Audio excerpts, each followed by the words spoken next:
ஆண்டவராகிய இயேசு கிறிஸ்துவின் நாமத்தினாலே எங்களுடைய அன்பின் வாழ்த்துக்கள். கர்த்தர் உங்களை ஆசீர்வதித்து பாதுகாப்பாராக. வேத வசனம் சொல்லுகிறது, நீதிமொழிகள் 13:12, நெடுநாளாய் காத்திருக்கிறது இருதயத்தை இளைக்க பண்ணிடும்.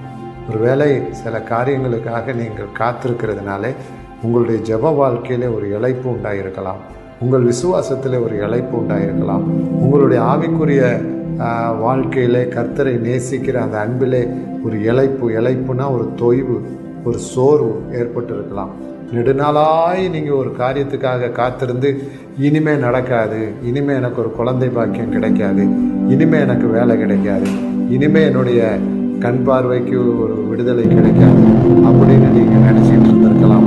நெடுநாளாய் காத்திருக்கிறதுக்கு கர்த்தர் பலனை தரப்போகிறார். இந்த நாட்களிலே உங்களுக்கு பலன் வரும். நீங்கள் நினைக்கிற, நீங்கள் வேண்டியிருக்கிற, நீங்கள் நம்பியிருக்கிற காரியங்கள் உங்கள் வாழ்க்கையிலே சம்பவிக்கும். ஆண்டவர் உங்களுக்கு ஜீவ விருட்சம் போல பதிலை தருவார். ஆண்டவர் உங்களை பலப்படுத்துவார், தேவைகளை சந்திப்பார், ஒரு நாள் உங்களை கைவிட மாட்டார். ஆண்டவரை தொடர்ந்து நம்புங்க, இருதயம் இளைத்து போக விடாதிருங்க. கர்த்தருடைய பிரசன்னம் உங்கள் மேலே இருப்பதாக. இயேசுவே, உங்களுடைய பிள்ளைகளாகிய இவர்கள் காத்திருந்து இளைத்து போன காரியங்களை இன்றைக்கு கட்டளையிடுவதாக.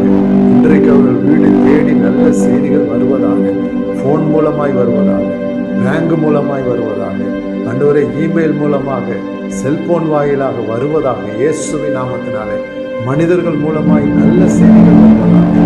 இயேசுவின் நாமத்தினால் ஜெபிக்கிறோம். ஆமென்.